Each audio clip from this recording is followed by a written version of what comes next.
Cassidy, it is it's an honor and a pleasure to welcome you to Halftime Chats. Your show has been probably a catalyst of how my channel has grown. So I'll talk a little bit about that, but definitely we're looking forward to this next edition of Pastor Mike. But before we start, we've got an international audience, so people that tune in from the Caribbean, from the Far East, Africa, and Europe. So they always would like to know, where is Cassidy from, and just where he was raised, just so they can get a sense of your origins as we move forward. Well, first of all, it's amazing to be here. I know you've been such a supporter of Pass the Mic from day one, and it's an honor to finally say hello to you in person, as opposed to simply on Instagram. I was born and raised in New York City, and I moved to Los Angeles about 5 years ago. Wow. And the home you see in Pass the Mic is my home in Los Angeles. Okay. It isn't a proper, because I used to think it was a Beverly Hills hotel, because you seem to. Well, I'm flattered. I love the Beverly Hills Hotel. If I could move to the Beverly Hills Hotel and film my show there, I would. But this is very much my living room. In fact, the background of Pass the Mic is actually right over here. Okay. So if you watch Pass the Mic, you see this couch on the left side, and then there's another one on the other side. My goodness. We're growing up from New York, and I guess because when I interviewed Elle last week, I was surprised that he was mixed race. Because I used to think he was Puerto Rican. A lot of people have said, just your complexion. What is your sort of great heritage?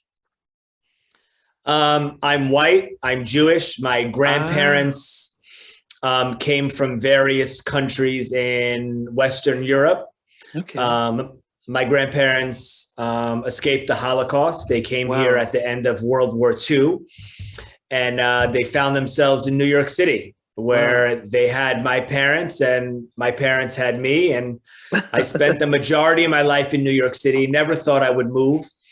And as I mentioned, I moved to LA. I followed the palm trees. It sounds very similar to Jimmy Iovine. And he said the same thing, leaving New York to the California, not understanding the difference between the seasons and just sunshine continuously. Yeah, I saw him say that as well. I think in Defiant Ones. Defiant Ones, yeah. Yeah, I never thought I would leave New York. I was a diehard New Yorker, but I started to come to LA as the music business moved to LA, and I kind of never left. Yeah. I lived briefly out in Redondo Beach and loved it there for. I love it there. Years. Yeah, I love it there. Redondo, Hermosa, Manhattan Beach. Yeah, you know them. Yeah. Yep. Yeah, I ride bikes there all the time on the boardwalk. Oh goodness, yeah. Sharky's, the outs in Hermosa. Yeah, we used to frequent there quite a bit. And I saw a sort of a documentary on your YouTube channel when it talks about your early inspiration, where your parents bought you a turntable when you were 10 and stuff. But I was wondering how sort of soul music became something that you gravitated to. Was that stuff that your parents were listening to that you took an interest to, or was it family and friends? It was actually none of the above. Okay. I credit hip hop with exposing me to everything else. Yeah. I was a very closed-minded kid. I only wanted to listen to hip hop. And when my parents bought me turntables for my 10th birthday, I only wanted to play hip hop. But I idolized Grandmaster Flash, Kool Herc, and Africa Bambaataa. Wow. They were my superheroes. And in idolizing them, I researched them and I began to learn how they created hip hop. And I learned that they created hip hop by playing all kinds of music. And through playing R&B and soul, funk, disco, and rock and roll and Caribbean music, and they formed a new kind of music by looking for the breakdowns in every song of all genres of music.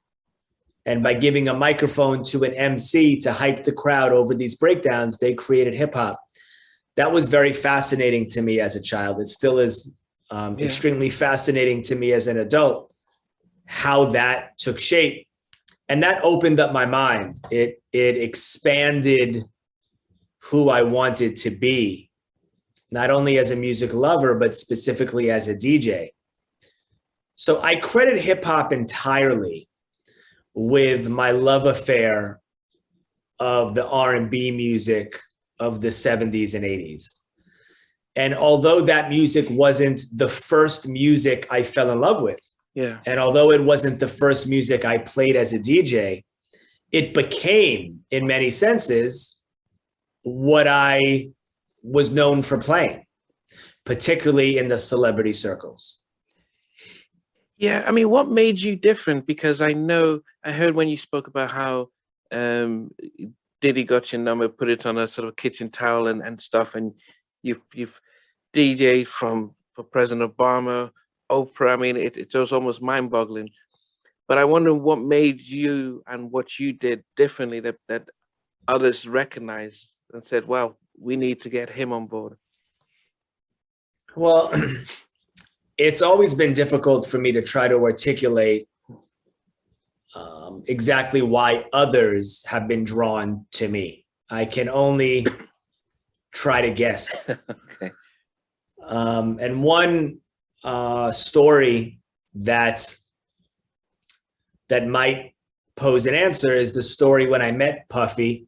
I was 18 years old DJing at a club in New York, and it was a hot spot, but they kind of gave me like the whack room in the basement. And it was also pouring rain that night, so no one was in the club. But at 3 a.m, I saw Puffy come from the shadows, and he danced, as I remember, by himself until 5 a.m.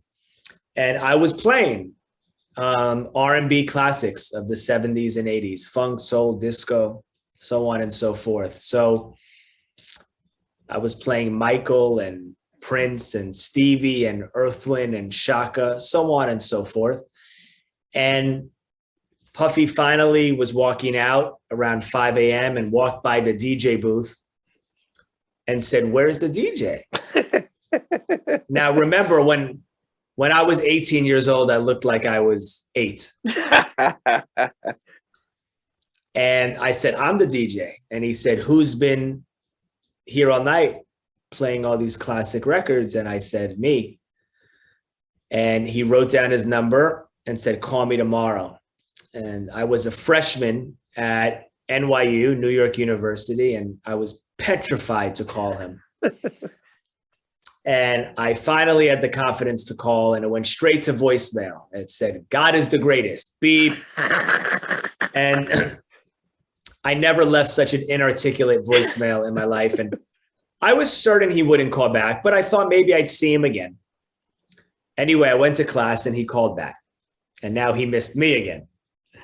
And when I left class again, I ran home to my mother's house, still lived with my mom, and locked myself in a room. And I said, "He called back." And I called him back, and they put him right on the phone. And he said, "Playboy," he said, "How do you know how to play those records like that?" And I said, "Like what?" And he goes, "Like you lived it." Wow. And I'll never forget that. So I don't know. That's the best way I can explain it. I don't know why or how I played those records that night in a way that impressed him. But I went on to DJ parties for him and continue to do to this day. To put it in perspective, that year, or should I say a few months after I met him, I DJ'd Puffy's 32nd birthday. And 2 years ago, I DJ'd his 50th birthday. Wow. And I went on shortly thereafter that to DJ for Jennifer Lopez and Naomi Campbell and Jay-Z and Beyoncé. And then, of course, Oprah and Obama. And I do think there was a commonality in all these relationships. And although I don't want to put words in anyone's mouth, I think all of these people I mentioned were drawn to me, perhaps for many ways, but for one way in particular that was common amongst everyone. I think they were drawn to me by how I played the R&B music of the 70s and 80s. So that could encompass anything under the R&B category, soul, funk, disco, so on and so forth. And I don't know how or why I became that person, or how or why I played that music in such a way that was attractive to people whom I admire. But I certainly fell in love with that music, and it came from hip hop. I do believe that that era of R&B music is the greatest dance music ever created. I've said that many times before. The R&B music of the late 1970s, early 1980s is the greatest dance music of all time. I believe it is the greatest party music of all time. Those records exude a spirit and a soul and an energy on the dance floor like no other. It really was the last era of dance music that was played by live musicians. Oh, okay, yeah. And I think that has a very big part to do with that. I think that nothing moves the human body more than the human hand. Yeah. And when it's live musicians playing the dance music, it does create something special. And that era of music really is the sound of celebration. And I've always wanted to project that. I've always wanted to exude celebration. I believe when you come to a DJ Cassidy party, you are experiencing the sound of celebration and the spirit of celebration. Thanks for watching. Please remember to subscribe to the channel, but most importantly, to press the notification bell so that you can be notified when we do have a new interview. Loads to come, but thanks a lot for watching.